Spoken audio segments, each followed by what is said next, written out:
I mean, Mary, should we accept as civil society, and media as part of the civil society, that we have failed, and the reason why the agencies of state have just simply gone to bed, and this is festering?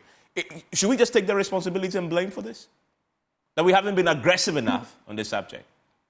No. Good evening to you, and good evening to the other guests on the show, and good evening to the viewers of your platform.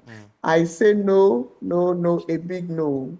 If you would recount what happened in the past, you would realize that the people of Ghana did not even understand and appreciate what corruption was in the first place. And it's a matter of the way we appreciate the gifts and the way we give gifts as a people. And so in most of those instances in the early elections, you would see people giving matches and other stuff. We did not count for much when it comes to the value of the gifts. But however, as we have progressed and as people have seen that people come into these political spaces just to acquire wealth and enrich themselves and their cronies, then people have also become very intelligent and innovative in their asking. And so you shouldn't be surprised to see that they are asking for more and they are getting more. But then it is also because we have spoken about this issue extensively. That is why today people tell you there is this person buying this person's votes. And then others will tell you, in fact, we are even ready to sell our votes if you are willing to buy it. Yeah, but Mary, if you consider, if you consider that the word that Sefuseni used, impunity, now from the campaign that we're running, now they're not even afraid to do it in the open. They're doing it in the open, advertising the buying of the votes. Doesn't that show that if we are doing anything at all, it hasn't said that it hasn't deterred anybody. It has only emboldened people. So it deters them. Some of them are really. You realize the gentleman who did this last week has come back to apologize in a way. But nothing's going to happen to him. Unfortunately, let me say quickly that one of the things that our politicians and particularly our legislators have done is that they have not helped us in ensuring that we have a robust regime that criminalizes and sanctions punitively some of these behaviors. And so people are able to get away with unacceptable behavior because they know the regime is weak. The special prosecutor would call you all right, but then at the end of the day, the person says, oh, I was just giving TNT.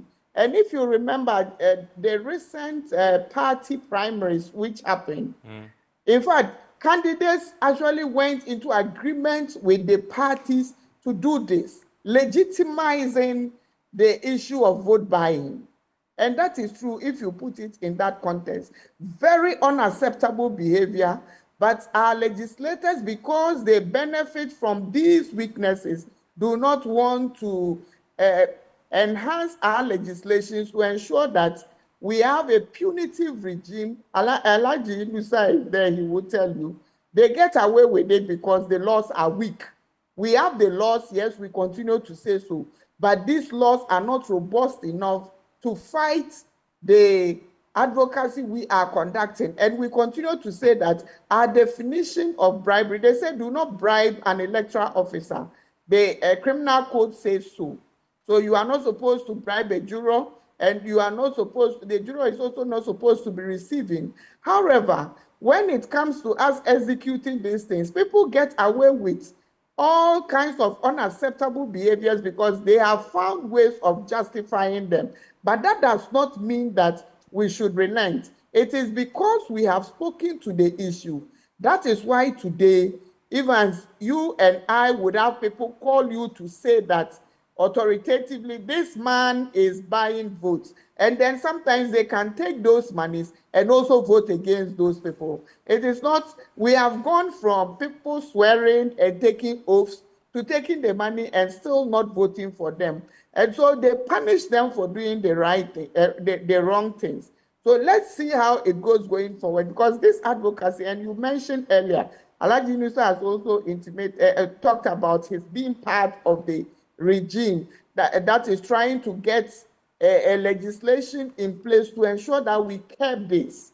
Other countries have them. In the French countries, you see that their legislations and the regimes are robust enough, so you don't see some of these actions getting on.